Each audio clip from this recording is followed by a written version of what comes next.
Welcome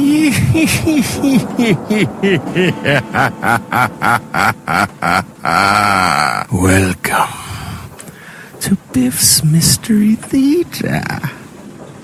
I have many tales to tell you. Ghost stories, murder stories, and tales that will make your bones chill.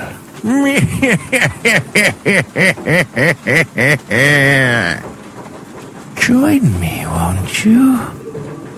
For Theater of the Mind, where you always have the best seat in the house.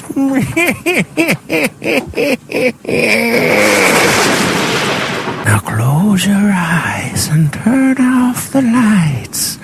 The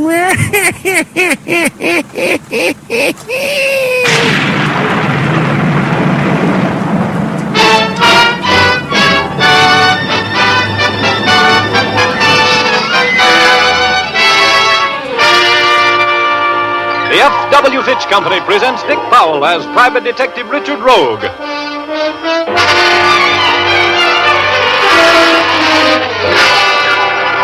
In Rogue's Gallery.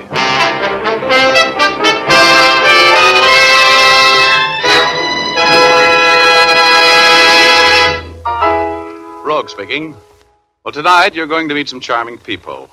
And you're going to run into a little bit of very fancy murder. The name of the story is Little Drops of Rain. But before we get into our story, here's Jim Doyle, the man from the Fitch Company. Did you know that there are over 50 million men in the United States who shave? Yes, that's a lot of men. It was in the interest of these 50 million shavers that Fitch Company chemists and technicians went to work in their laboratories and came up with Fitch's No Brush, a shaving cream especially designed to give a solid comfort shave. You see, Fitch's No Brush shaving cream contains not one, but 3 important shaving ingredients that work together to give you a smoother, faster shave. It also contains a special skin conditioner ingredient. Men appreciate this ingredient because it has a soothing effect on the skin the instant it's applied, and it keeps the skin feeling smooth and refreshed long after the shave is finished. Men also like the just right consistency of Fitch's No Brush. It's neither too thick nor too thin. It's not greasy and won't clog the razor. If you're among those who prefer a lather cream, try Fitch's Brush Cream. It gives a rich, dense lather that wilts whiskers completely soft for clean, fast shaves. Both Fitch's Brush and Fitch's No Brush shaving cream come in big 25 and 50-cent sizes. Try a jar. You'll find it easier on your razor and easier on you. Thank you, Jim. And now I'd like to tell my story. Okay, here's Dick Powell as Private Detective Richard Rogue in another personally conducted tour through Rogue's Gallery.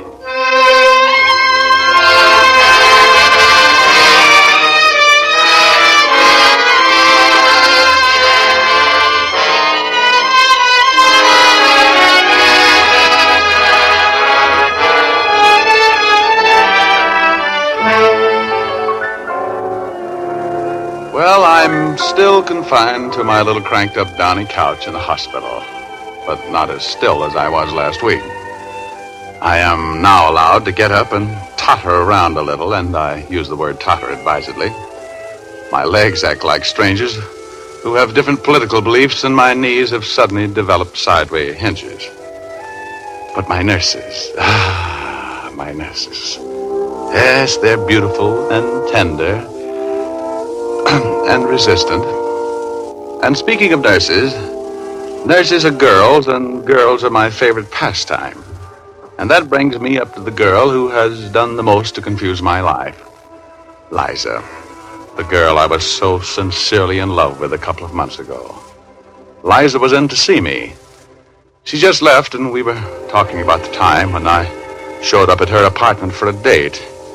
It was raining out, and I was sitting at the piano doodling around a little bit.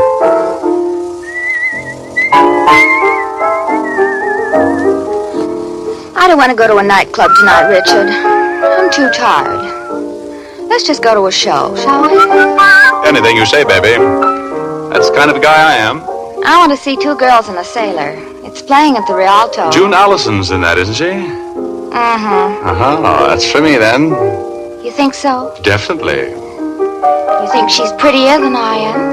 Well, you're not in pictures, Angel. Do you think she's prettier than I am? Well, you're a different type. Are you going to answer me? Oh, you're jealous. How can you be jealous of a girl I don't even know?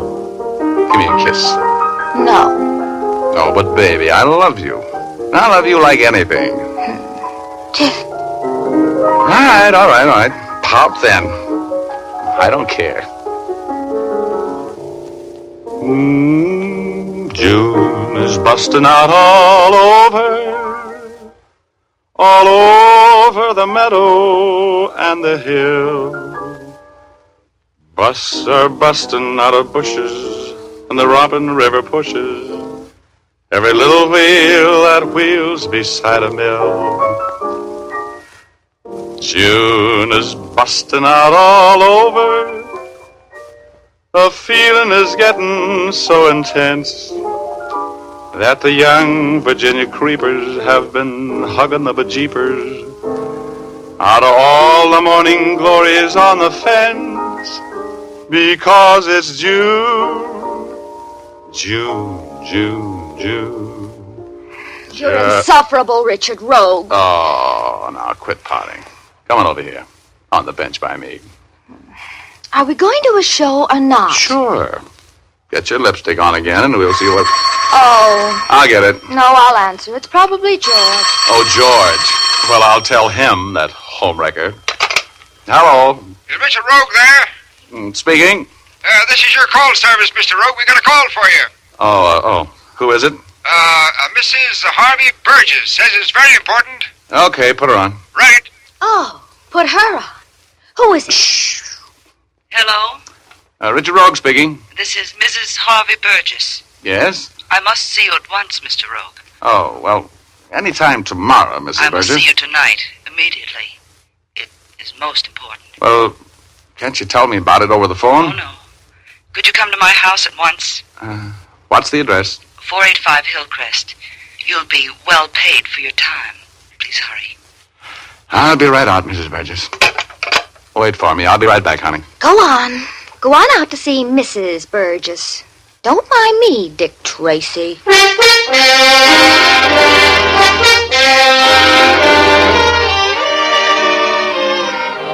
Well, what could I do? Mrs. Harvey Burgess was the wife of a tycoon with $1 for every Democrat in Georgia. I tried to explain to Liza, but I was talking to myself, and I left for the Burgess residence. I left Liza burning like Mrs. O'Leary's barn.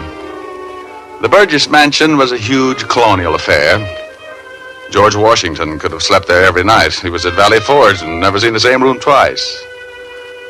A butler who talked like he was choking to death on an olive pit conducted me into the library and into the presence of Mrs. Harvey Burgess. Oh, my, what a presence. She was sitting in front of the open fire, filling out a hostess gown that didn't straighten out any of the curves she featured. I pulled my eyes back into my head and tried not to look too interested. Sit down, Mr. Rogue. Oh, thank you. I'm in a bit of a hurry tonight, Mrs. Burgess. As a matter of fact, Mr. Rogue, my husband is making a fool of himself. Yes? He's lost his mind completely over a secretary in his office. His secretary. A girl by the name of Helen Stark. You mean that... Yes, I mean he prefers her company to mine. Well, that doesn't sound reasonable, if you'll pardon me for saying so. What do you want me to do? Somebody has to bring Harvey back to his senses, Mr. Rogue. Well, I'm afraid you've called on the wrong man. I'm not very good at long fatherly talks. Oh, Mr. Rogue, please, I'm so alone. Hey, now, wait a minute. Good grief. You mean to tell me that Harvey is neglecting you? What you need to straighten Harvey out is a psychiatrist, not a detective. Harvey is definitely off his trolley. Please, help me, Mr. Rogue. No, Mrs. Burgess. He's with her right this minute. How do you know? When he left the house tonight, I followed him. He went to the home of his best friend, Clarence Roman. I parked across the street. I was going in and face them, but I saw Mr. Roman leave, and I lost my nerve. That's when I called you.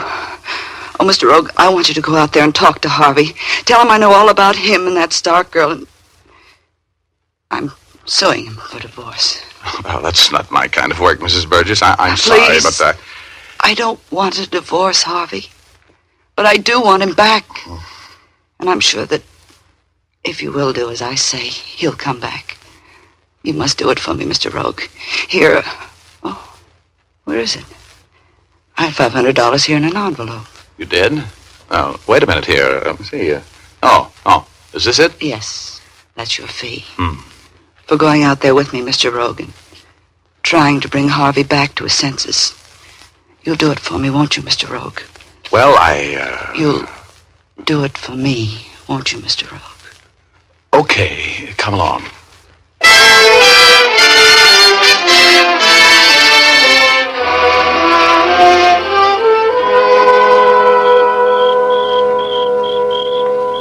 Ring again? All right.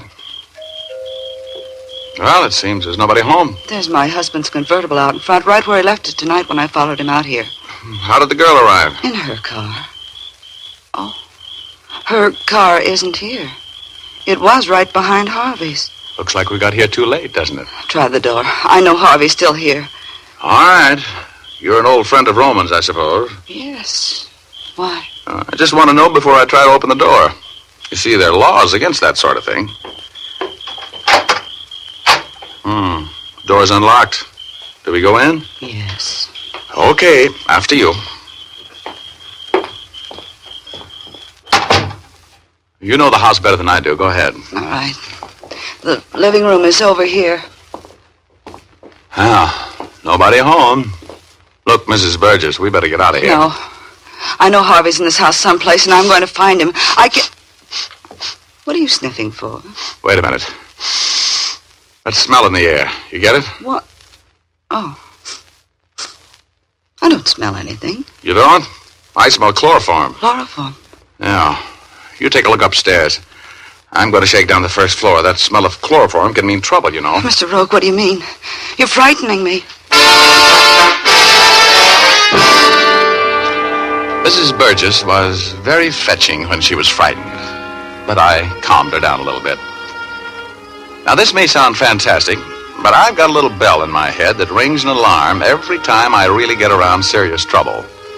And it was playing a tune that sounded too much like a death march right that minute. I had to get her out of the way.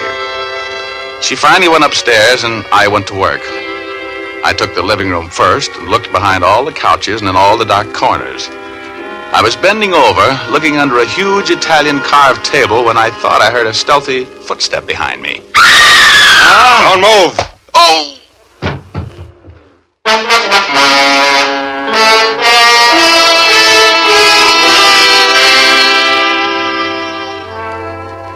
Oh, my ears were still full of that ringing scream Mrs. Burgess had let out as I caught that sock behind the ear and drifted gently through space toward cloud number 8 and my alter ego, Igor. I was hoping he wouldn't be there, but he was. Sitting there with that silly smirk on his face with his little short legs pulled up under his chin and his funny little arms around them and his long white beard waving the cosmic breeze. Hello, Richard. Welcome home. No, shut up. That's a fine attitude. You go prowling around a strange house and get caught at it and knocked out. Then you come up here and take it out on me. Get out of here, you ingrate. Oh, stop acting like a landlord, Igor. What happened to me? Are you kidding? Tell me, why did Mrs. Burgess scream? Answer me, Igor. Do you know why she screamed? Sure. You going to tell me? No, find out for yourself. You're a detective. Oh, someday I'm going to get rid of you, you little pest. Why don't you get back to work? You got a date with Liza, you know. She's still waiting. Yeah, that's right. Well, here goes.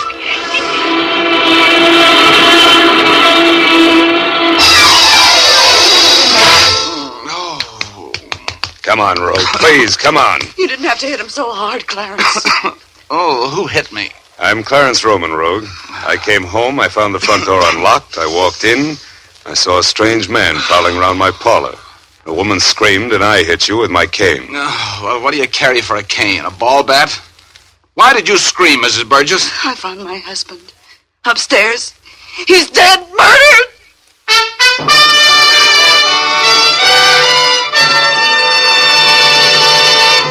We'll return to our story in just a moment. But now I'd like to say something to the ladies. You ever feel like hanging your head in shame because your hair isn't, looking as nice as it should?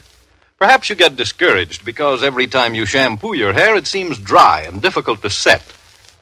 Then for your next shampoo, why not try Fitch's Saponified Coconut Oil Shampoo? This clear golden liquid shampoo is made from mild coconut and vegetable oils. These pure natural oils keep your hair from becoming dry and brittle.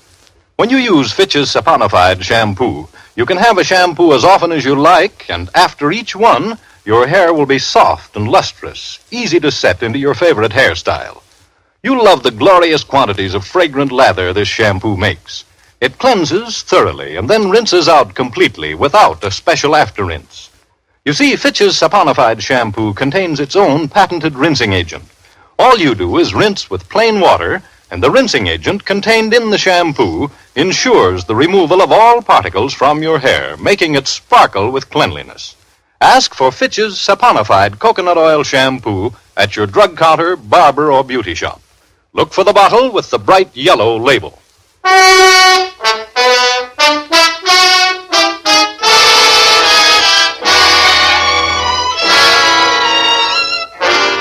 Now back to Rogue's Gallery.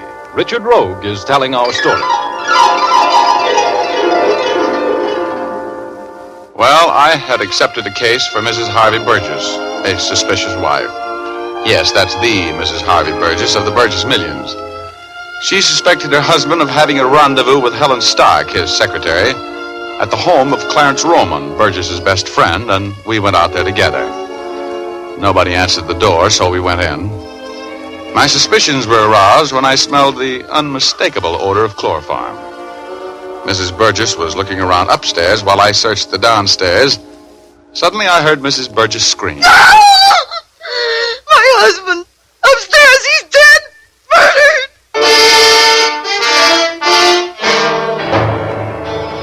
Well, that snapped me out of it. I got to my feet and ran up the stairs. Mrs. Burgess and Roma were right behind me, and she directed me into the library, which was just off the main hall. And there he was, as dead as last summer's romance, with a neat little blue hole right below the part in his hair. He was a nice-looking old guy, about 50, which made him a good 25 years older than his wife. And his widow was really taking his death big, which was natural. A woman doesn't have a husband murdered every day. Poor Harvey, this is horrible. Has anything in this room been moved or touched? Well, I just arrived home. When I looked in here and saw Harvey, I knew he was dead. I screamed. Yes, I heard you. Then you ran right downstairs. Yes, huh? I saw Mr. Roman hit you, and I ran down to tell him who you were. That's a little late. Okay. Just don't touch anything. Stay right there in the door, both of you. Just who are you to be giving us orders? You'll find out. Ever see this gun before? Yes. Where? It was Harvey's. He kept it in his desk at the office. Oh, you recognized it mighty quickly. How? It has his initials on it. I can see them from here, inset in the butt of the gun. Oh, his gun, huh? Yeah. Well, it wasn't suicide. Not with the gun clear over here on the opposite side of the room. This is murder. Hey. What's the matter? Well, this ought to do it. What is it? What's a handkerchief? A very nice linen handkerchief with initials in the corner. And blood on it. What initials? H.S. Helen Stark! That's her handkerchief! She killed Harvey! She killed my Harvey! Is there a phone upstairs here? Yes. You'll find an extension in the hall. Thanks. Come on out of this room. I don't want anything touched or moved. Now. Dear, please. You two wait for me downstairs. I'll be down just a minute. As soon as I call the police.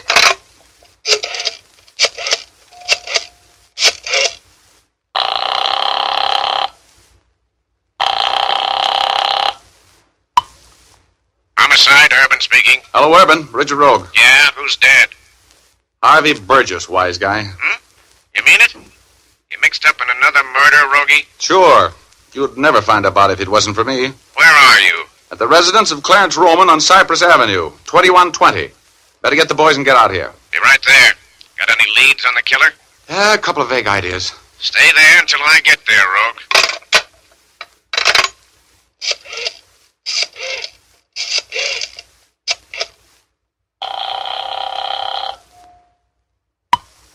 Hello?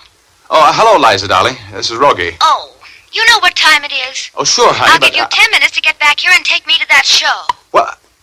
Oh. Yeah. Look, Roman. Well, the cops will be here in a minute. Tell Urban, that's Lieutenant Urban. He'll be in charge for the police, that I'll be right back, will you? Tell him I went out to get a murderess for him. Of course. And I hope you managed to catch her, Rogue.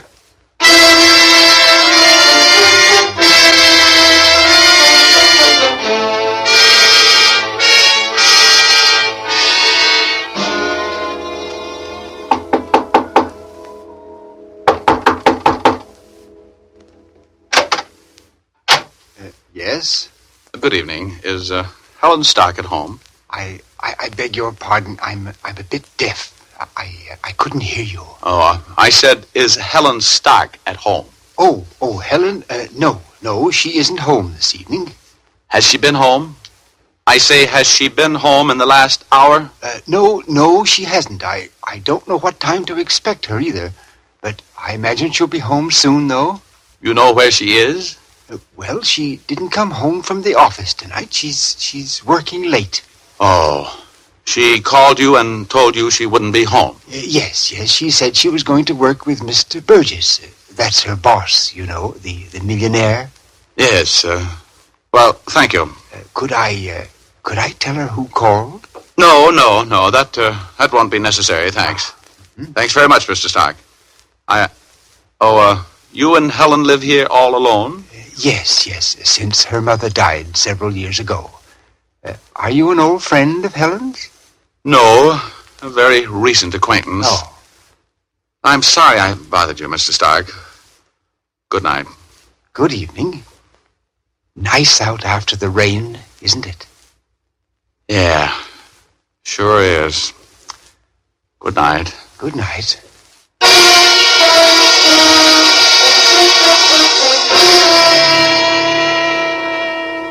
Oh, that nice little old guy. It was going to be tough for him to realize that his daughter was a killer. I hated the world as I walked down the steps from that porch and started for my car. I don't like murder. It upsets so many people who aren't involved in the act, or the reasons for it. Yeah, I guess I'm a chicken-hearted patsy. But if I am, I'm glad. Anyway, I was walking down the walk when that little bell rang in my massive intellect again. I noticed something peculiar. There were tire tracks running into the Stark garage. It had only stopped raining about 45 minutes before, and if that car had been driven into the garage while it was still raining, there would be no tracks. They would have been washed away. Now, very peculiar. I ran up the driveway and opened the overhead garage door. Then I jumped back. The garage was full of carbon monoxide. I wet my handkerchief in a puddle of rainwater, held it over my nose, and ran into the garage. I wrestled the door of the small coupe open and saw a young girl, unconscious, slumped over the steering wheel. I pulled her out of there. She was dead weight, and carried her into the house. Oh, Helen. Helen. I'm afraid it's a little late for that, Mr. Stark. Where's your telephone? In the hall. Right in the hall. Thanks. I'll get a pulmotor squad out here right away.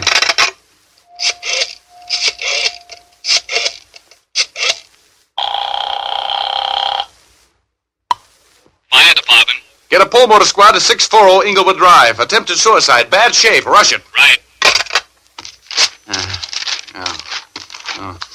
Raymond, Ramsey, Redding, Roman, Clarence.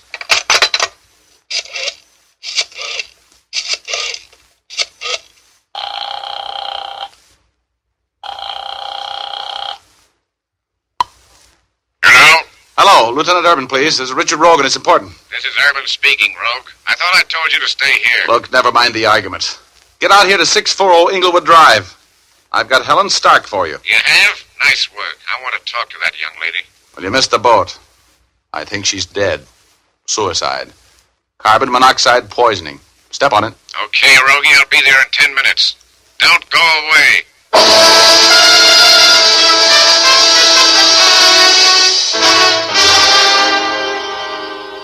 I gave Helen Stark my own interpretation of artificial respiration until the pull motor squad got there. Urban arrived on the heels of the fire department, and we went out and looked around in the garage, made some fascinating discoveries, too. The car had run out of gas and stopped turning over, for one thing, and one thing led to another, to coin a phrase. Anyway, Urban and I made a little deal. I went back to the Roman residence, and while he and his boys were being scientific, I sat in the parlor and talked with Mrs. Burgess and Clarence Roman. Mrs. Burgess had recovered her poise to some extent. They were both very anxious to know all about my daring capture of the Stark girl.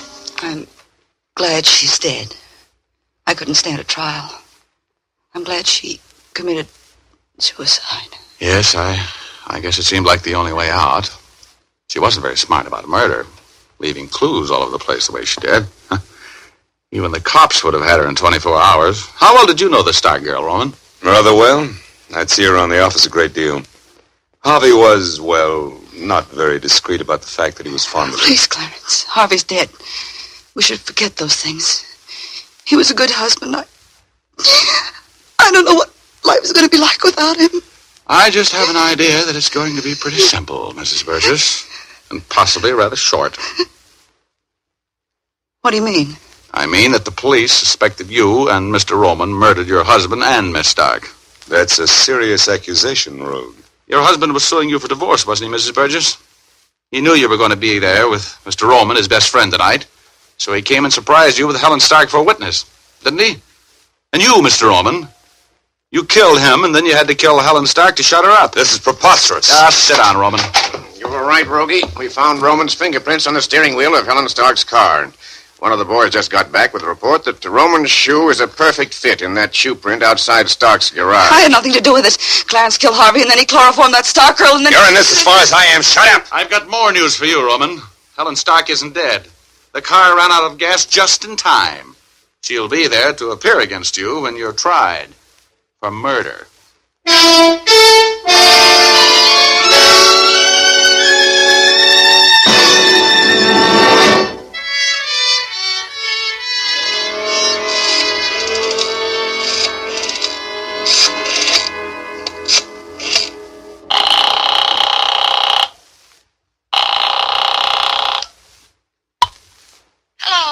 Hello, Liza, honey. I don't want to talk to you, Richard Rogue.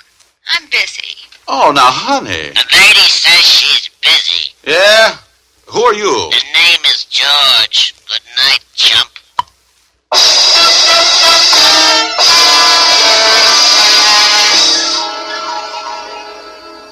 Little drops of rain. The stuff we're getting so much of out here in California right now saved Helen Stark's life. Because if I hadn't noticed those tire tracks, she would have stayed in the garage until it was too late for the pull motor squad to save her. Yes, sir. Little drops of rain put the curse on what was almost a perfect double murder. With the help of my massive intellect. There's only one thing I can't understand. How come a guy as smart as I am gets hit on the head so often? Answer me that, will you?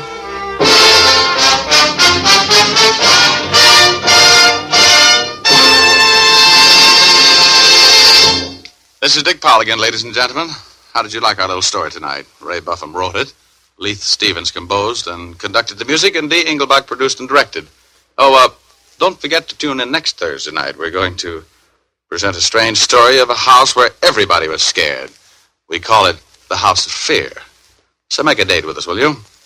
Thanks for listening, and good night, all. Now here's Jim Doyle. Don't forget to tune in again next Thursday, same time, same station, when you will again hear Dick Powell as Richard Rogue in Rogue's Gallery. Remember, if dandruff is your problem, ask for Fitch's Dandruff Remover Shampoo. Removes dandruff the first time it is used. Fitch's Dandruff Remover Shampoo is the only shampoo whose guarantee to remove dandruff is backed by one of the world's largest insurance companies. This statement can be made by no other shampoo. Ask for Fitch's Dandruff Remover Shampoo at your drug counter, barber, or beauty shop. Fitch is spelled F-I-T-C-H. Folks, when we see a wounded veteran, we can thank him with our eyes and with a smile. We can also thank him in more material ways, like helping make sure he gets all the benefits of the GI Bill of Rights. That takes money. The money we lend when we buy victory bonds. Buy victory bonds.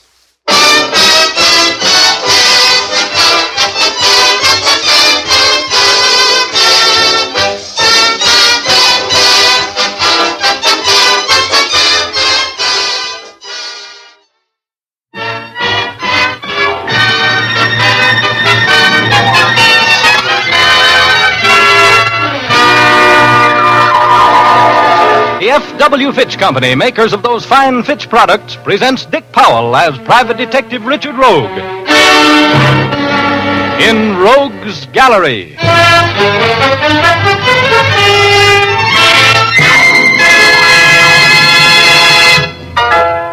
Rogue speaking. Well, I was suffering one of my regular attacks of rigor indolence last year when I decided to commune with nature in a gentle sort of a way. So I made a reservation at the L7 Dude Ranch out in the desert. The afternoon I arrived at the ranch, I was lolling around the swimming pool, exposing my epidermis to the sun and admiring the scenery, when part of the scenery walked up and took a poke at another part of the scenery over some of the most beautiful scenery I've ever seen in or out of a white satin bathing suit. The poker was a paunchy 45, the pokey a very slick 30. And the cause of it all was a lovely, lovely 25, blonde and definitely feminine. I stayed out of it. I've told you for the last time, Harding, I want you to stay away from my wife. Brian, please, you've been drinking. This is no place to settle your quarrel with Tom. I'm just as sick of you as you are of me, Mills, and so's Ann. You're no good to anybody. Tom, don't, not here. Tom. If you don't stay away from my wife, I'll kill you, Oh, Harding. please, come on, Brian, let's get out of here, please. Tom, I'll see you later. It's the last time I'm going to warn you, Harding. If you don't stay away from me now... Shut up, you're drunk again. Talking that sort, you're not going to kill anybody. I'll see you later, Ann. Come on, Brian, let's go now. Would you mind talking to me? I'm a little embarrassed. Oh, hello. Why don't you just look the other way? That's what I'm doing. Maybe it's because I want to see Tom Harding get what's coming to him. You don't like Mr. Harding? Well, no. He considers himself the world's most attractive man. Well, that's silly. I'm the world's most attractive man. How nice. I'm the world's most attractive woman. Well, what a couple we'd make. You like to know my name? I know you. You're Richard Rogue. Been reading my mail. No, but you're a very famous person. I've seen your picture in the paper lots of times. Society page, of course. Was it? I don't remember. Well, that's thoughtful of you. What's your name? Lucia Logan. Should I know it? Not unless you're looking for a secretary. That's what I am. Like to ride? Love it. Some of my best friends are horses. You're lucky. Some of my best friends are skunks. Want to go for an early morning ride with me tomorrow? Tomorrow we greet the dawn on horseback and, Yeah? I'll wear a coat to keep me warm, Richard.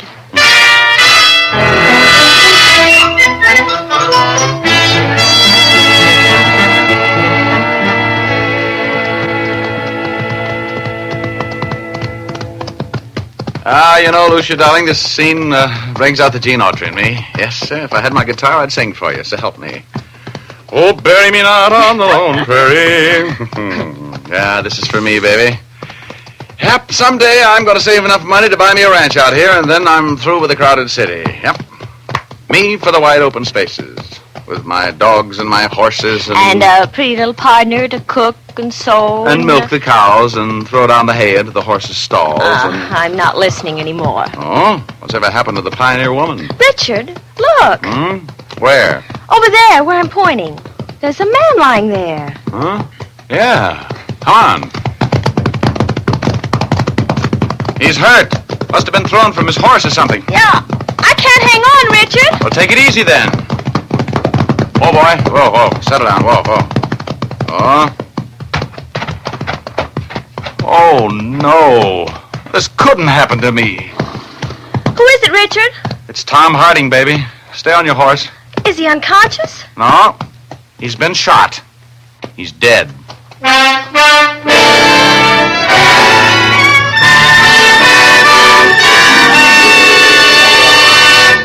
I'll be back in a moment to tell you the rest of the story of Blood on the Sand, but first here's Jim Doyle, the man from the Fitch Company, who's going to give you men a shaving tip you can't afford to skip. That's right, Dick. I want to tip you men off to the grandest, smoothest shave you've had in a long time. It's the kind of shave you can have all the time when you use Fitch's No Brush shaving cream. You see, Fitch's No Brush contains not one, but 3 important shaving ingredients. These 3 ingredients are blended together in a smooth, rich cream that lubricates your face instantly and prepares it for the shave. Your razor will fairly sail along over those whiskers, cutting them close and clean without nicking or scraping. It's easier on your face, easier on your razor blades, too. When you've finished, your face will have a cool, refreshed feeling that lingers for hours.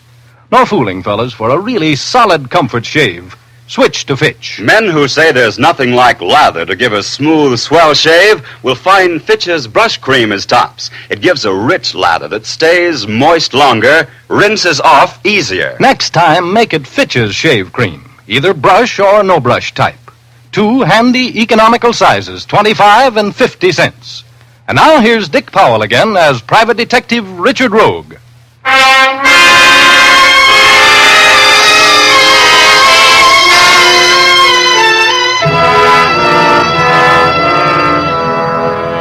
As I was saying, before Jim Doyle put in that pitch for Fitch, when the great outdoors called me down to the L7 Dude Ranch on the desert for a 2-week vacation, I didn't expect to meet a dream girl like Lucia Logan. And I didn't expect to hear a writer, Brian Mills, threaten to kill his friend, Tom Harding, if he didn't stay away from his wife, Anne. And I didn't expect to make a discovery which Lucia and I made on a sunrise horseback ride the next morning. We were just riding along, enjoying the dawn, when we saw the body of a man lying on the floor of the desert. I reached the body first. Who is it, Richard? It's Tom Harding, baby. Stay on your horse. Is he unconscious? No, he's been shot. He's dead. Oh, Richard. He was murdered and there's no gun here. Oh, why do things like this always happen to me? Oh, Richard, let's get back to the ranch. I'm scared. Well, there's nothing to be scared of. The guy's dead. But whoever shot him might still be around here, Richard. Whoever shot him never was around here, baby. There's not a footprint in sight. And he was shot from long range, if I'm any good at my business. But it's just getting light. You remember last night, baby? Remember the moonlight? It didn't even take good shooting to kill this guy.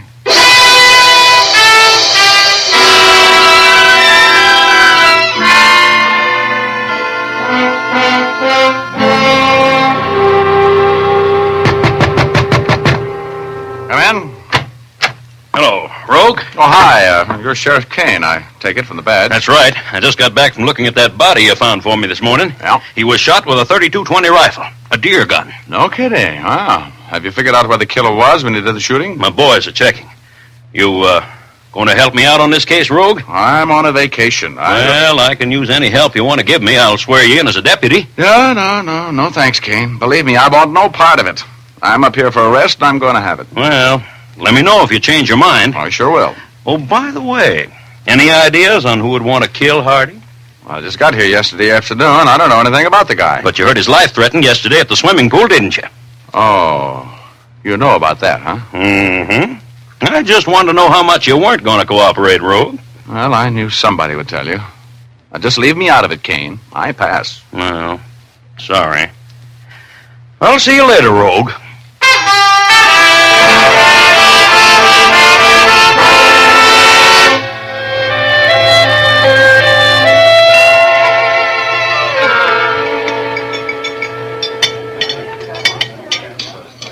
You mind if I sit here with you for dinner, Richard? Well, hello. I've been looking for you, luscious Lucia. Have a chair. You've been avoiding me. I've been avoiding everybody. I'm on a vacation. I don't want to get mixed up in that murder. You know, everybody thinks Mr. Mills did it.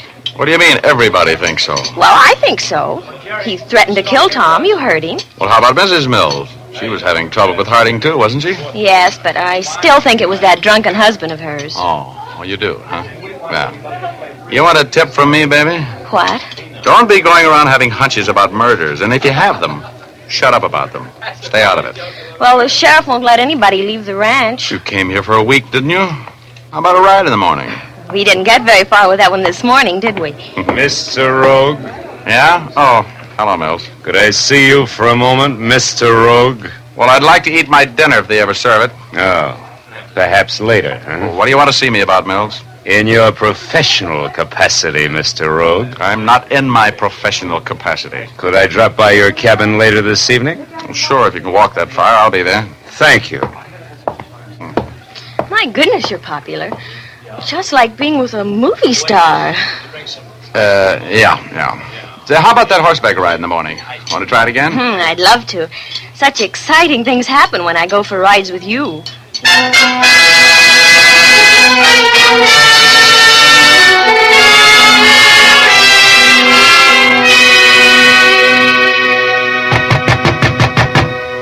Come in. Oh, hello, Mills. Come in. My wife is with me, Rogue. Huh? Oh. How do you do, Mrs. Mills? Hello. Oh, wait a minute. I'll get these bottles off the chair and we can all sit down. These cabins weren't built for entertaining large parties, were they? No, they weren't. Oh. Well, now that we're all comfortable, Mills, what do you want to see me about? And the answer is no. Please, Mr. Rogue, you don't even know what Brian was going to say. You want me to get mixed up with the murder of Tom Harding, right? Yes, I do, Rogue. And I'm willing to pay you well for your time. I'm not interested. You see, this is the first vacation I've taken for about 4 Rogue, years. I'm being persecuted.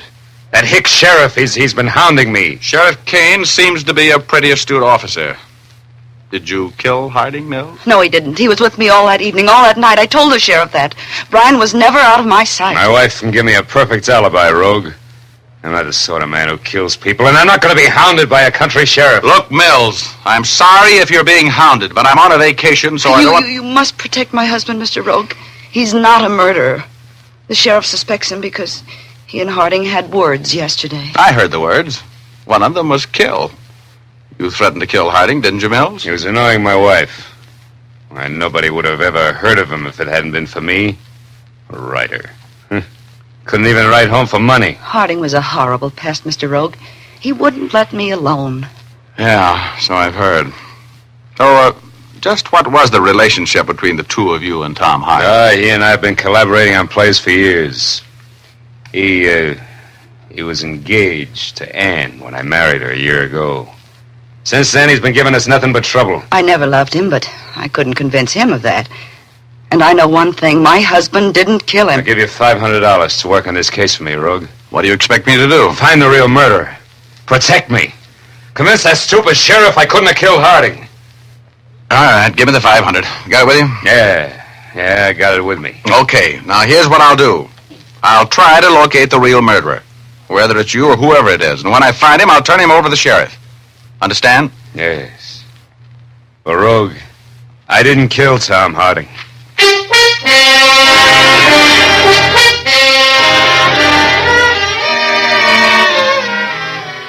I don't know what it is about money that frays my immoral fiber, but when the man handed me those nice, crisp $100 bills, all my bad intentions about enjoying my vacation disappeared like friends when I'm broke. After Brian Mills and his glamorous wife left, I smoked a cigarette and turned in. I was going riding at dawn. And when I got to the stables next morning, Lucia wasn't there yet, but Mrs. Mills was.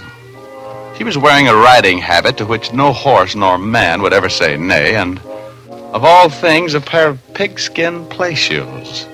Oh, very fetching and very peculiar. Oh, hello, Mr. Rogue.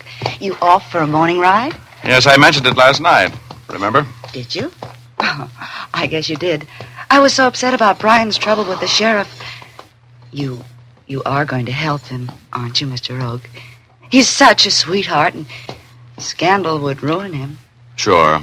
Well, I took his money. I'm going to do what I can for him. Oh, I hope it's taught him a lesson. He has a terrible temper when he's drinking. He should never have caused that scene at the pool. You were the cause of that scene. What did Tom Harding have on you? Nothing. We used to be good friends, that's all. Oh, I see. You're not telling all you know, are you, Mrs. Mills? Mr. Rogue, I want you to promise me something. I'll listen. You said last night that if you found incriminating evidence on my husband, you'd turn it over to the authorities. Yeah, sure I will. Please, Mr. Rogue, I have some money of my own. I want you to promise me that you'll tell me first if you find anything which makes you suspicious of Brian. Hey, I don't get it. I thought he had an ironclad alibi. He has.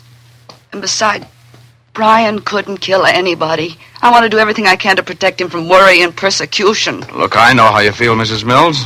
If your husband isn't guilty, don't worry. We'll keep him out of it. Hi, Richard. Oh, hello there, beautiful. You know Mrs. Mills? We've met. Hello. Our horses are all ready. I've been out helping to saddle them. Okay, let's go.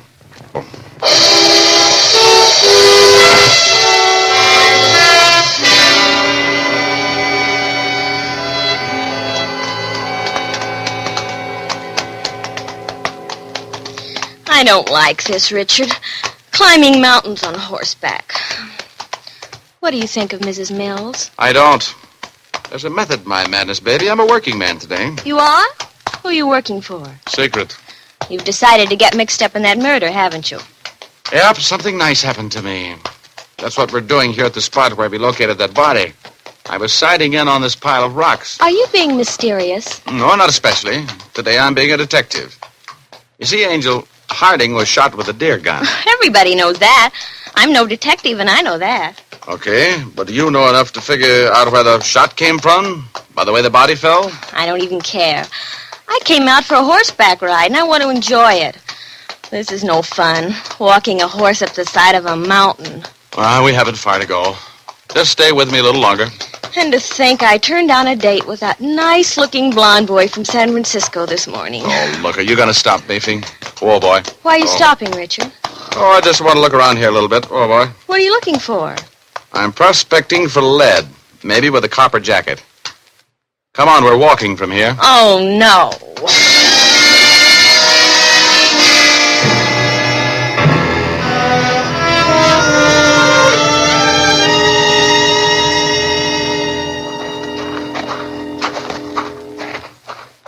Come on, I want to take a look behind that big rock up there.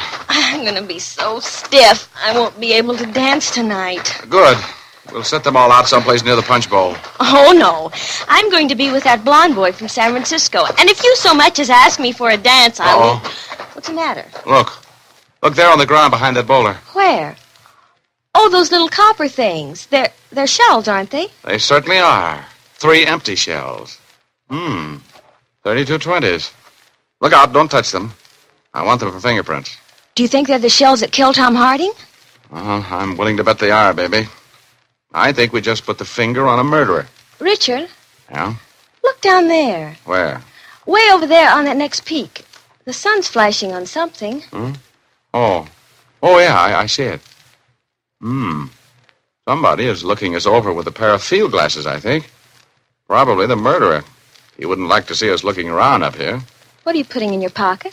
Another little souvenir, see?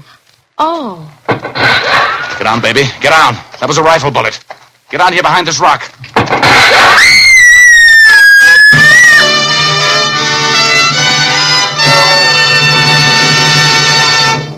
Our story will continue in just a moment. But first, I'd like to remind you that the holiday season coming up will be the gayest in years, with peace on earth at last a reality.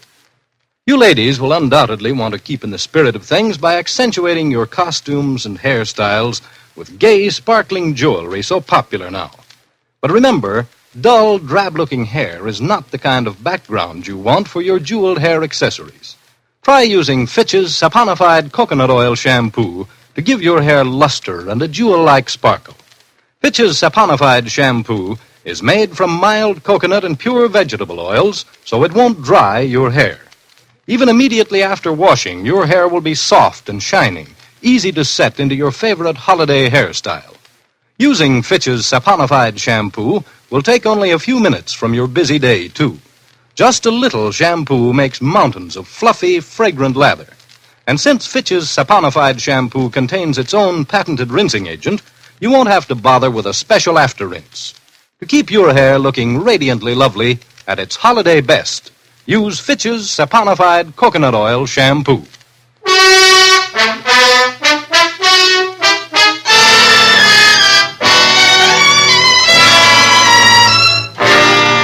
And now we return to Rogue's Gallery with Dick Powell as Private Detective Richard Rogue. My thoughts were as bitter as a quinine sandwich as I ducked down behind that boulder and listened to the bullets sing. With the whole world to get killed in, why did Tom Harding have to pick out a dude ranch where I was sweating on a vacation? I reached into my pocket where I'd put the empty rifle bullets. The killer had fired at Harding, and they were there. I felt in my back pocket, and the other clue I'd found was safe. I tried to pull Lucia down beside me just as I heard another bullet sing. Lucia screamed, and my heart did a handspring in my throat. Oh, I'm shocked. Richard, oh, why did I ever come with you? Where did you get it? Where'd you get it? Let me see. Right here, in the shoulder. Well, get your hand away from there. Oh, you're not shot, youngster. You're not even bleeding. I'm not? Well, no. You must have just been hit with a chip of a rock or something, that's all. Now, come on, let's get out of here. Stay low now. I'll go first. Oh, if I ever get back to that ranch alive, Richard Rogue, and if you ever speak to me again. Oh, take it easy, baby. This will be something to tell our grandchildren about. Our grandchildren? Richard Rogue, I never want to see you again.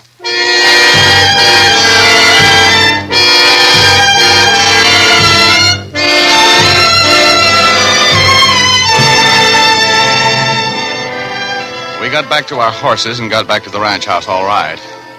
I made Lucia promise not to say a word to anybody until I had a chance to think this thing out. She promised. She would have promised anything to get rid of me.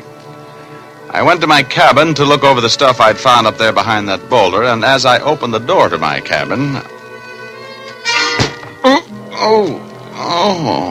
Ooh, I got it. Right behind the ear, as usual.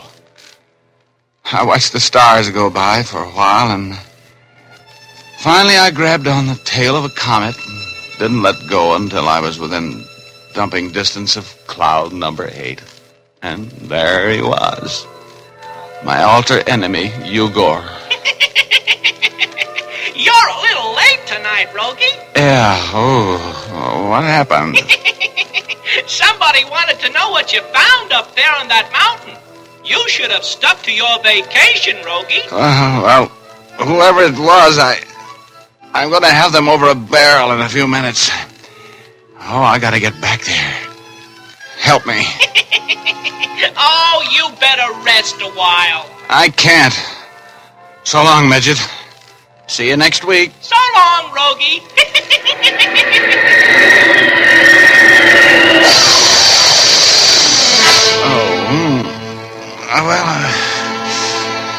I came to and felt my head. It was really caved in. Whoever hit me used a piece of firewood. I looked in my pants pocket. The handkerchief I'd wrapped the empty cartridges in was gone. I grabbed at my back pocket, and it was there. That other little clue I'd picked up there behind that boulder. I staggered to my feet, and I headed for the main ranch house. I saw the sheriff's car outside. I wanted to talk with him. Rogue! Hey, what's the matter? What's happened to you, man? Oh, nothing much. Somebody just battered my brains out, that's all. Oh. Yeah, I want to talk with you, though. Come on. Sure. Well, I've been working on that murder for you. Oh, swell. Yeah, I was hired by one of the suspects. Not Mills. Yeah, that's the guy. Oh, he's guilty as the devil, Rogue. How do you figure? Motive. He had a double-barreled one. First, Harding had been making up to his wife. Second, Harding and Mills had drawn up partnership papers, providing that if either one of them died, the other would be sole owner of anything they were working on. Yeah? Sure. I've been checking on them through the L.A. police. They've got a play that every picture company is bidding for and every Broadway producer is interested in, a gold mine. Well, now that Harding's dead, the play is the sole property of Mills. Those two motives good enough for you? Well, how about his alibi? His wife said he was never out of her sight. If that's true, he couldn't possibly have killed Harding. Well, I got a call from his wife telling me to meet her at their cabin at noon. That's going to be the end of that alibi, I think. She sounded nervous and scared. I'm going over there now. Going with me? Sure. Yeah, I'll go. Oh, I found the place where the killer waited for Harding to keep his date to be killed. Oh, you did, huh? Yeah, and I also found the casings from the bullets that killed him. Well, where are they? Any fingerprints? Somebody just knocked my brains out and took them from me. Oh, how long ago? Oh, it must have been half an hour. That's what you get for not cooperating with me, Rogue. You've cost me... Hey, that came from the Mills cabin. Come on. Drop that gun, Mrs. Mills. I killed him. I killed my husband. Yeah, you sure have. Hey, what happened? He had that rifle. He was going to kill me. Why was he going to kill you? Lock the door, Kane. Huh? Oh, yeah. Now, look, Mrs. Mills. You'll have to get a hold of yourself. Why was your husband going to kill you? Because I knew I was going to tell the sheriff he wasn't with me last night. He was drinking. He took that rifle and left before Tom Harding was killed. I told him I couldn't go on lying. Oh, that's why you sent for me. You were going to break his alibi. Yes. He killed Tom. He was boasting about it to me. Oh, poor Brian. I loved him, but I couldn't. Is that rifle there, 32-20, Sheriff? Mm-hmm. It's the murder gun, all right. Well, looks like this case is all wrapped up, Rogue.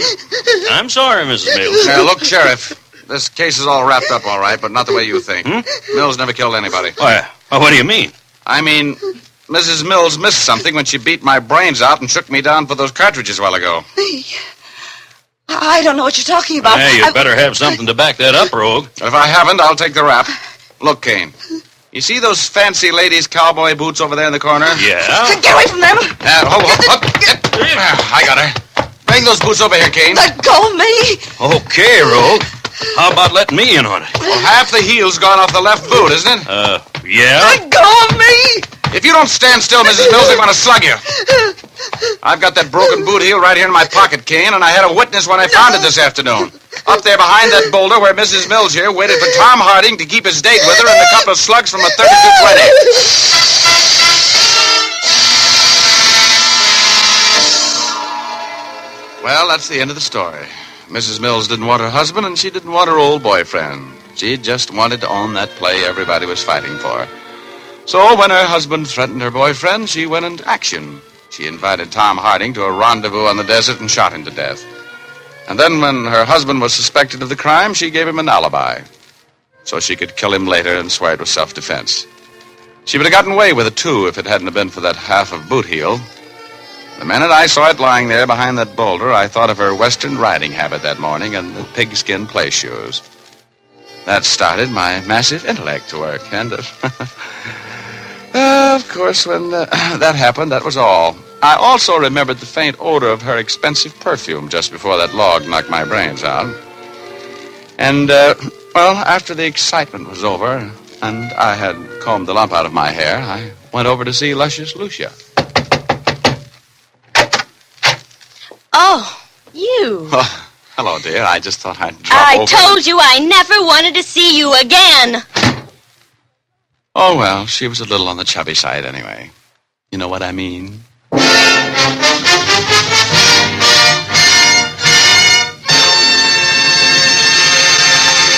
This is Dick Powell again, ladies and gentlemen. Believe me, Richard Rogue is the only man who ever made money on a dude ranch vacation. We hope you enjoyed our story. Ray Buffum wrote it, Leith Stevens composed and conducted the music, and Dee Engelbach produced and directed. Don't forget now, we all have got a date next Thursday night. We're going to do a little story about murder, arson, and a lovely lady. We call it Fortune and Furs. So make a date with us, will you? Thanks for listening, and good night, all. Now here's Jim Doyle. Don't forget to tune in again next Thursday, same time. Oh, and by the way, be sure to see Dick Powell in his newest RKO picture, Cornered, at your local theater soon. And as I was saying, don't forget to tune in again next Thursday, same time, same station, when you will again hear Dick Powell as Richard Rogue in Rogue's Gallery.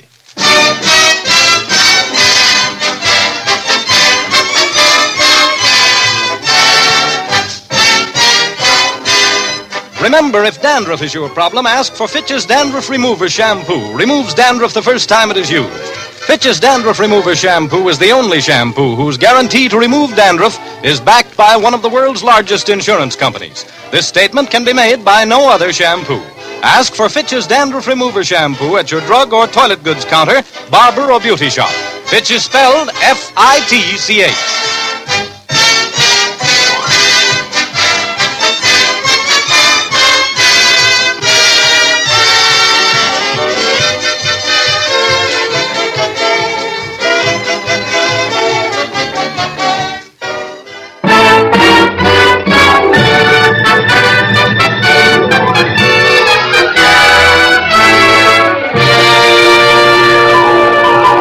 W. Fitch Company presents Dick Powell as Private Detective Richard Rogue.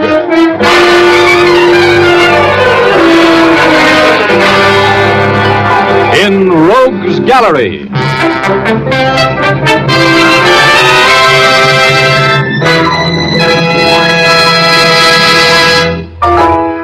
Rogue speaking. Well, tonight we meet a sort of an unusual girl. Her name's Muriel, and she's quite a personality. The name of the story is Murder with Muriel. But before we get into our story, here's Jim Doyle, the man from the Fitch Company. Are you looking for a smooth shave, men? Then try Fitch's No Brush Shaving Cream. It'll give you the kind of shave you want because 40 years of experience have gone into the making of this product. Fitch's No Brush contains a special skin conditioner ingredient that takes the work out of shaving. You won't have to struggle and scrape against stubborn whiskers because the skin conditioner prepares your face beforehand. It holds the whiskers up so your razor can zip them down closely and quickly. Even against the grain of a tough beard, your razor will glide swiftly, never nicking or scraping. Fitch's No Brush is a boon to sensitive faces because it lubricates gently, keeping that tender skin from being irritated. After this quick, easy shave, your skin will feel cool and refreshed, wonderfully smooth. And if you prefer a lather cream, try Fitch's Brush Cream. It forms a rich, abundant lather when applied with a brush. This lather stays moist all during the shave.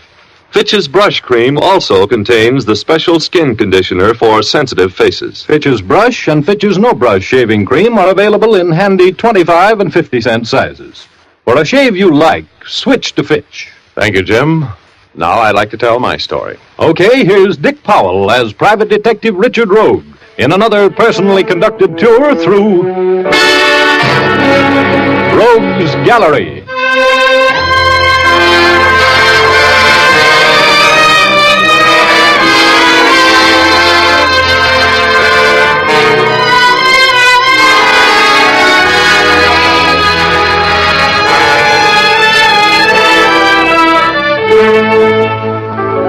I was sitting at my junior executive type desk one day a few months ago, trying to get a studious gander at the racing form for the next day. I had planned to attend and contribute a quick $48 outside to the improvement of the breed of thoroughbreds racing at the track. $48, that's 6 across the board, 8 races, 6/8. That's right, 48. Well, anyway, I was working on a case for an insurance company, and they'd assigned a big company detective with his brains at his feet to help me. His real job was to watch me, and he did. His girl was mad at him, and he spent all his time writing torchy poetry to her. I didn't mind that, but the big goon read it to me. That made it personal. Hey, listen to this one, will you, Rogie? Oh, no, I'm busy. Can't you see, Joe? This'll put her in her place. Listen. Gee, Cupid stupid. His dart in my heart I trusted. Now my heart's busted. He sent me an Aphrodite who's awful flighty. Don't trust Cupid. He's stupid. That's a dilly, ain't it? I'm going to send it to Rose special delivery. That ought to bring her right back to you with a club in her hand. Why don't you give the dame up, Joe? Oh, you don't understand, Rogie. I love her. I'm looking for Richard Rogue. Yeah? What do you want? I've got a message for you. I want to talk to you, privately. Okay. Come on in here.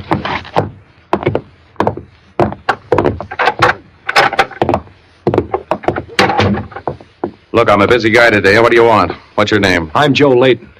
Have you had a letter from Duke Dickerson? Nope. You know him, don't you? Well enough to lend him money. That answer your question? Well, he needs some dough.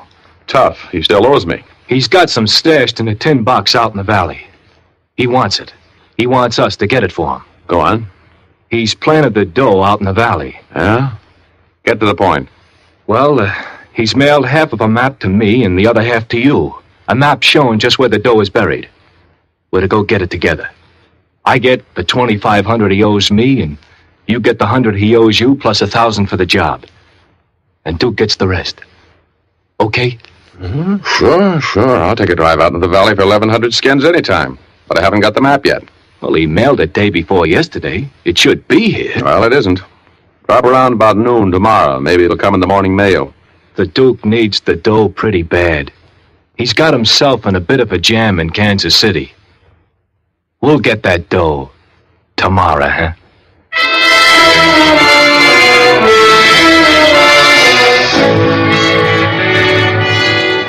There's something about money I like. I think maybe it's the feeling of power it gives me when the rent is paid.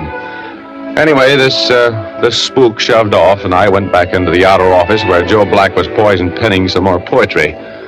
The phone rang, and I thought twice before I answered it. It was almost 6 o'clock, and I had plans for that evening. But I finally gave in to its yammering. Rogue Detectives, Richard Rogue speaking. Hello, Mr. Rogue. I must see you right away. Sorry. It's a matter of life and death, Mr. Rogue. I'm afraid. What's the matter? What's your name? Muriel Scott, please come to the Rialto Theater. I can't be seen talking to you. I'm in the aisle seat, center aisle, 3 rows down from the rear of the theater, on the right-hand side out of the center aisle. The seat next to mine is vacant. Please meet me there as soon as possible. Please, hurry. Okay, wait there. Who was that, Rogie? Oh, now, look, Blackie, it was private business. Why don't you run along home now and get some rest? Oh, no, the boss told me to stick with you, and that's what I'm going to do. You're tricky, you know. We don't trust you. Oh, look, Oh, hello. What are you doing here, Urban? Just dropped in to ask you a few questions, Rogue. Good evening, Lieutenant Urban. Hello, Blackie. Go wait in the hall. I want to talk with Rogue. Yes, sir. Now, what's on your mind? You know a guy by the name of Layton? Joe Layton? Yeah, name sounds familiar. Why? He just left here, didn't he? Well, he's been here. What's that to you? What do you want to see you about? Well, I don't see how that could possibly affect you, old man. He came to see me on private business. That's all the talking I'm going to do. How'd you know he was here, anyway? I just took a card off him. He had your name and address on it. What did he want to see you about, Rogue? He didn't mention your name. How come you'd be shaking Joe Layton down? Is he pinched? No, he isn't in any trouble with the police, Rogie. I picked him up about a block from here a while ago. He'd been robbed and murdered.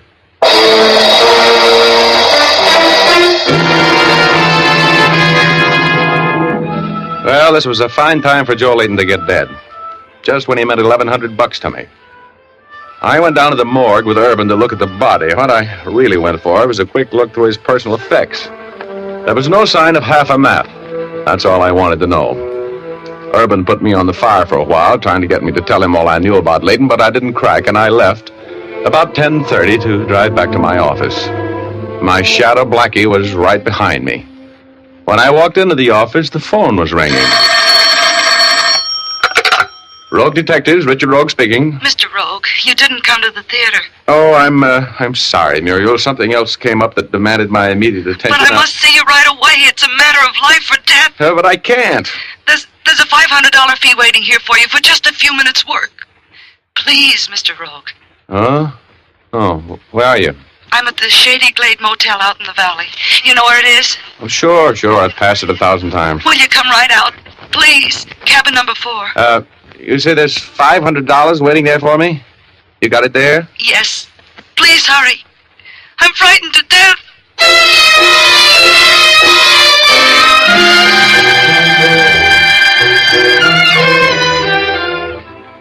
Well, I just had 1,100 skins shot out from under me, and I decided I couldn't afford to be too temperamental about a sure 500. So I ran down the stairs to my car and took off for the Shady Glade Motel and the lady with the seductive voice. It was a long drive from my office, and I spent my time trying to figure out how I was going to get in touch with Duke Dickinson and deal myself back in on that buried treasure deal. I couldn't tell whether Blackie had managed to tail me on this trip or not. There was so much traffic on the pass. Well, anyway, I pulled up at the Shady Glade and knocked at the door of cabin number 4. You're Mr. Rogue? Yeah? Come in. Well, get it off your chest, lady. Please, sit down. Okay, but I'm in a kind of a hurry. Let's make this as brief as possible. All right. Would you care for a drink? I'd love one. But look, you were tearing your hair out a half hour ago. I got here as soon as I could by breaking a few speed laws. Now, before we get social, what's the deal? I'm in trouble, Mr. Rogue. I'll take it from here, Muriel. Huh? Oh, a reception committee with artillery, huh? Well, how about giving me a quick rundown on what's the deal? What do you want from me? You know a man by the name of Joe Layton? Yeah, I knew him. And I know what happened to him. You wouldn't want it to happen to you, would you? I don't insist on it. Get out of here, Muriel. I'll stay. Get into the other room. Go on. All right, Shep. All right now, Rogue. Let's get down to business. You had company today, didn't you? Layton was up to see you. That's right. Everybody seems to know that. What do you mean? Well, the cops came to see me later. Took me down for a little questioning. You see, they knew Layton called on me, too. Mm-hmm. Yeah. When you shook him down for that map, you should have taken that card with my name and address off of him. And he can't think of everything. I want your half of that map, Rogue. I don't have it. Don't lie to me, Rogue. Just give me your half of the map. I don't have it. But even if I did, name me a reason why I should give it to you. Where is it? I don't have it. That's all I know. I'll give you $5,000 for it, Rogue. Huh? Why should I sell it to you? I had to kill a man for half that map. I don't want to have to kill you unless it's absolutely necessary, Rogue. Believe me, I hope it won't come to that. Now, look, pretty boy. I don't have the letter, and killing me or keeping me here won't make you much of a score. Where is the letter? Why should I tell you? Let's face it, chum. Is it in your office? I haven't received it yet. It'll probably be in the morning's mail tomorrow. This is not getting anybody someplace. I'll do the worrying about that. Yeah? Well, while you're worrying, take a look behind you. You got company. Oh, no. I'm surprised that you try to run that old bluff like that on me. You think it's a bluff? Hey, Blackie. Drop that gun, mister. I couldn't miss you from here. You better drop it, pretty boy. My friend Joe Black is a very nervous type. Yeah. Drop it. Okay. Oh, that's a nice guy. Look, Blackie, I'll hold the gun on this citizen. There's a girl in the bedroom. Go get her. All right, Rogie. What are you going to do with me, Rogue? I haven't made any plans yet. You'll be taken care of. Don't worry. Why don't we keep this to ourselves, Rogue? There's plenty. Hey, Rogue, there's no dame in here. What? The window's open and she's gone. I heard a car pull away just as I came in here. Oh, that's fine. That's great. Well, it isn't my fault, Rogie. I did what you told me to, and... Muriel got away, huh? That's right. She got away. But we've still got the main attraction. That's you. Look, Rogue, there's no reason why we can't make a deal. I'm perfectly willing to cut you in for half the money. How big of you. You have to watch those generous impulses, Shep. Next thing you know, you'll be giving away the sleeves out of your vest. Hey, Blackie. Yeah? You just declared yourself in on 5 bills, okay? Sure. What do I do? Shake him down. I want half of a hand-drawn map. There's no point in us working against each other, Rogue. Shut up. Yeah. I'll get it for you. Keep your hands away from your pockets. Yeah, just keep them up in the air, and I won't have to break your thick skull. Toss me his wallet, Blackie. Quit squirming, you. There you are, Rogie.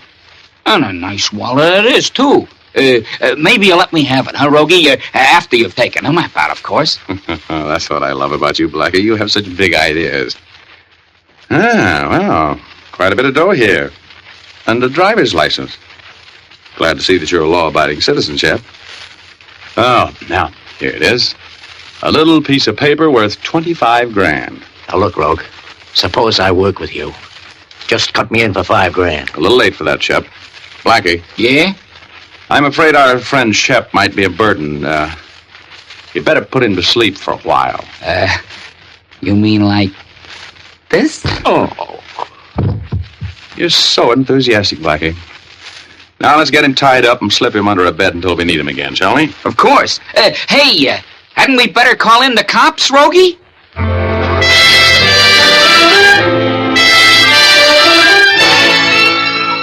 Well, I didn't want the cops in on this deal yet. They get so inquisitive about murderers. I knew that Shep was as safe as a royal flush against 3 deuces, so I left him there all tied up like a bow tie. I gave Blackie the slip and went to my apartment to get a little sleep. I opened the door and walked into a surprise party. Hello, Rogie. Where you been? What are you doing in my apartment, Urban? Waiting for you to get home. You got a warrant? Oh, now, Rogie, are we going to get technical? What do you want? You decided to tell me what you know about the killing of Joe Layton? No. You might be making a mistake, Rogue. You know, sometimes you need a guy like me. What are you working on? I don't report to you, Urban. Go away. I've known you for a long time, Rogie. You're declaring yourself in on Layton's murder. I don't think you did it, but I think you know more than you're talking. Now, look, I've got a stake in this case. If I crack it, I'll let you know in time to get your picture in the papers. Will you settle for that? You're on the level, aren't you, Rogie? Well, you know I am. I've worked with you this way before, haven't I? Have I ever given you a bum pitch? No. Good night, Lieutenant. Good night, Richard. You have any ideas of slipping me a double cross, Rogie? Forget it. I've got a cell waiting for you, and I'm not above framing you. Remember that.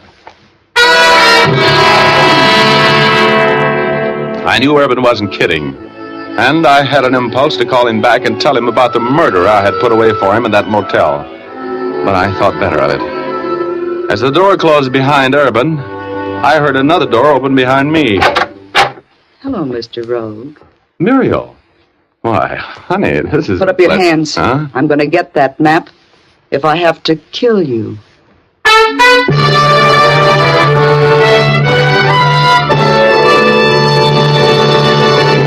We'll return to our story in just a moment. But first, I'd like to tell you that glamorous women the country over are using Fitch's saponified shampoo for greater hair beauty. Here's what lovely Bess Meyerson, recently awarded the title of Miss America of 1945, told us in an interview. A long time ago, I discovered that part of being beautiful was being clean. So I keep my hair clean by shampooing it as often as I feel it needs it. I use Fitch's saponified shampoo because it does not dry my hair or make it difficult to manage, no matter how often I shampoo it. Yes, beautiful women everywhere use Fitch's saponified shampoo. It does not dry the hair because it's made from mild vegetable and coconut oils. Even in hard water, it gives lots of rich, fragrant lather. It cleanses efficiently and gently. And here's a feature all women will cheer. Fitch's saponified shampoo contains its own patented rinsing agent. This rinsing agent works with the plain rinse water to make your hair sparkling clean. No particles are left to dim the luster and highlights of the hair. Best of all, you won't need to bother with a special after rinse. Give your hair a treat. Use Fitch's saponified shampoo. You can get a professional application at your beauty or barber shop, or ask for an economical bottle at your drug counter.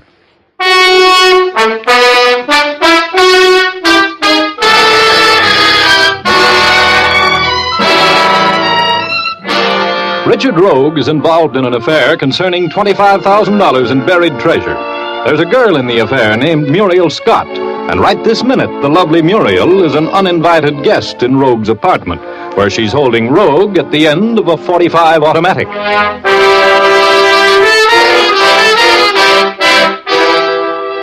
I love girls, especially girls with Muriel's gifts. She had the kind of a figure that you'd like to add to your income tax, and a little baby face that made me want to hold her on my lap and tell her a story. But that gun changed everything. It ruined the intimate, romantic atmosphere that I would have preferred. Take your revolver out of the holster and drop it. Come on, I know how to use this gun. Okay. Now back away from it. You know, I have a strange feeling that you've lived through this before. I have. Keep backing. Okay. Now what? Sit down. Thanks. How'd you get in here? Through the window, the one of the fire escape. Now, what time is the first mail delivery at your office in the morning? Oh, it's about 9:30. I heard you tell Shep that the map would be there in that mail. I'm expecting it. Good. I'll get it then. What did you do with Shep? He's okay. Is he in jail? No, he isn't. I want my hands on that dough before I yell for the cops. I want my hands on that dough, too, and I'm going to get them there. Are you, comfortable? Yeah, don't worry about me. Look, baby, I want some coffee. How about you? Just stay where you are. Oh, but look, beautiful, it's only 11:30. It's 10 hours before the mail arrives. I can stay awake 10 hours at $2,500 an hour, easy. It's too bad you're so hard to get along with. You're a very beautiful dame, you know it? Yeah, I know it. Just keep your seat, Mr. Rogue.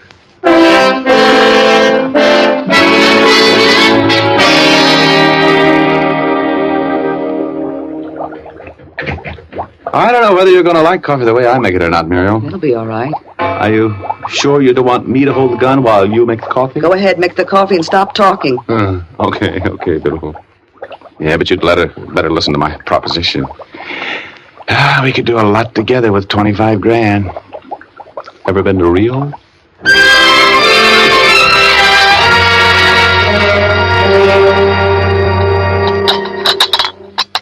More toast? Thanks, Reggie. You know, you make pretty good coffee. And you make pretty good toast, Angel. Lots of butter. Did you know that costs points? We won't need them in Rio, will we? No. We're gonna make beautiful music together, baby. You know it?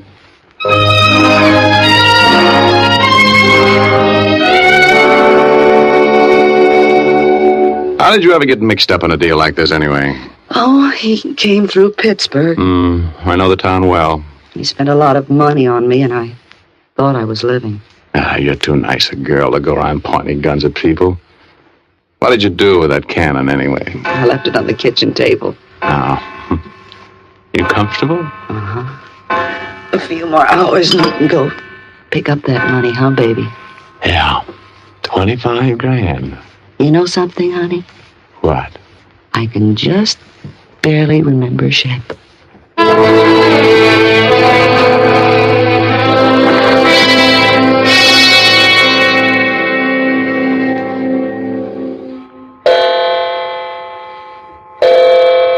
It's 9 o'clock, honey.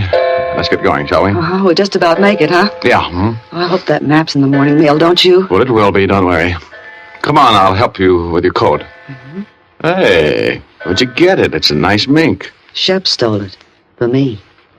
He was a petty larceny guy, wasn't he? Let's not think about him, Angel. Come on. We're on our way to the office and that letter. And Rio? Could be.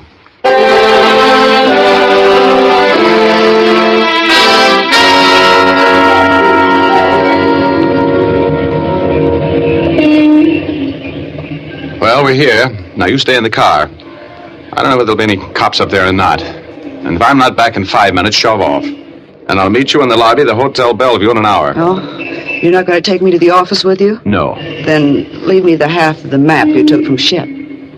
I want to know you're coming back. Oh, sure, baby. Here you are. Now, you happy? Yes, I'm happy. Hurry, though, will you? I'll be back in a minute, beautiful.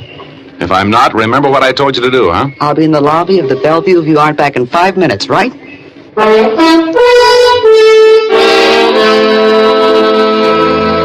If that letter was in my office, I had this case whipped like Simon Legree had Uncle Tom. Then my wishbone was in my throat as I rode up to my office. The elevator had always seemed slow, but this morning it seemed to be going backwards. With just a few more breaks now, I'd be back at home base, like the 3rd Fleet. I walked into the office, and there sat my shadow, Joe Black. I pitched him some fast double talk about ditching him last night, ran through the mail, found the letter from Duke Dickinson with a map. While I was jumping up and down and clapping my hands, I told Blackie what I wanted him to do. And then Muriel and I took off for the treasure hunt with a spade. Are you sure this is the right path? Sure. I got the map right here, haven't I? Look up ahead. There's the big rock he's got on. See? Uh-huh. And there's the tree. Look, Rogie. Oh, the gun. You put it back. Do you have any plans about taking this money yourself? Oh, will you cut it out? Put that rock I just back in want your you bag, to know will you I've now? still got it and I can use it. Oh, but look, baby. Remember me? Oh, I suppose I'm a chump. I'll put the gun away. Just for you. You big, handsome cutthroat.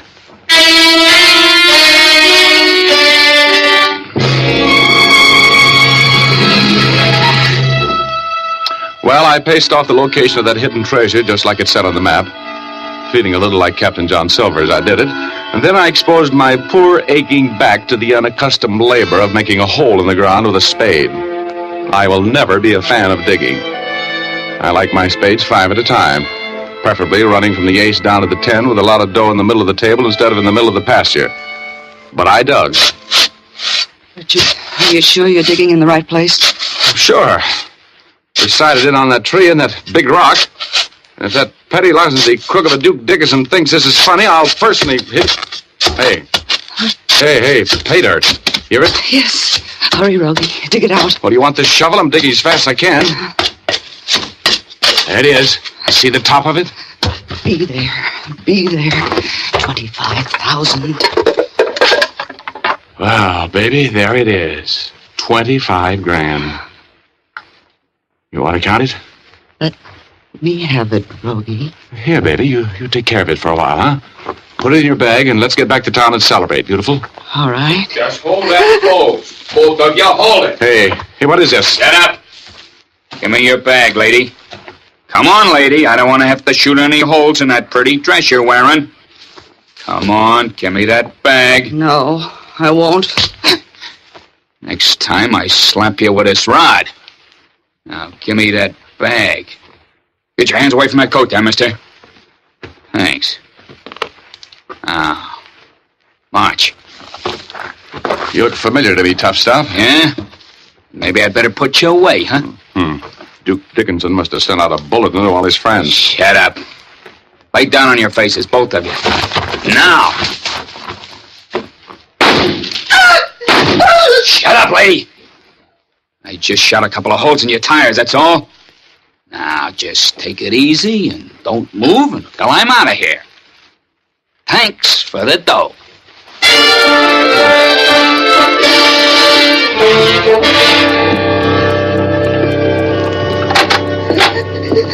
Come on in the office, baby. Now, buck up and stop crying. Don't suppose you're going to pay any attention to me now that the money's gone. You probably forget me as soon as you can. Oh, baby. Oh, hi, Urban. Hello, Rogue. Who's this? A cop. What's he doing here? He's here after you, baby. Oh, Richard. He wouldn't turn me into the... Hate to interrupt, but, what's the score, Rogue? This little girl helped to kill Joe Layton. The guy who worked with her is under the bed at cabin number 4 at the Shady Glade Motel. How could you do this to me? After all the things you said and... It's not easy. But you see, baby, I don't approve of murder. Especially not in this neighborhood. Gives a block a bad name. Oh, no. No, Richard. Better take her away, Urban, before I take her away from you. She's a beautiful girl, isn't she? Richard. Oh, Richard. Richard.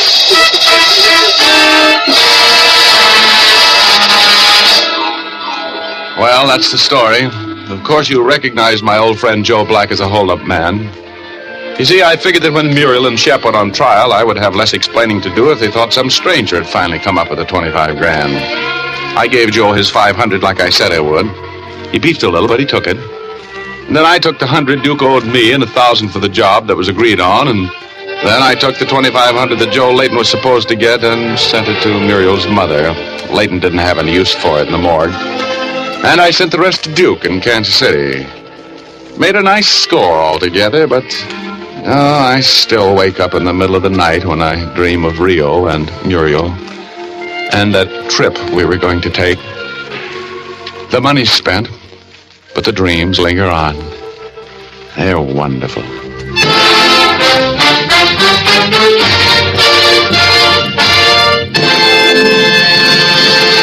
This is Dick Powell again, ladies and gentlemen. Hope you noticed that I didn't get hit on the head in tonight's story. It was nice for a change. I hope you like the yarn.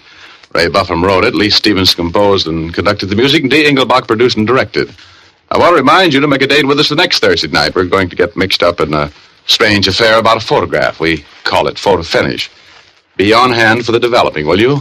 Thanks for listening and good night all. Now here's Jim Doyle. Don't forget to tune in again next Thursday, same time, same station, when you'll again hear Dick Powell as Richard Rogue in Rogue's Gallery.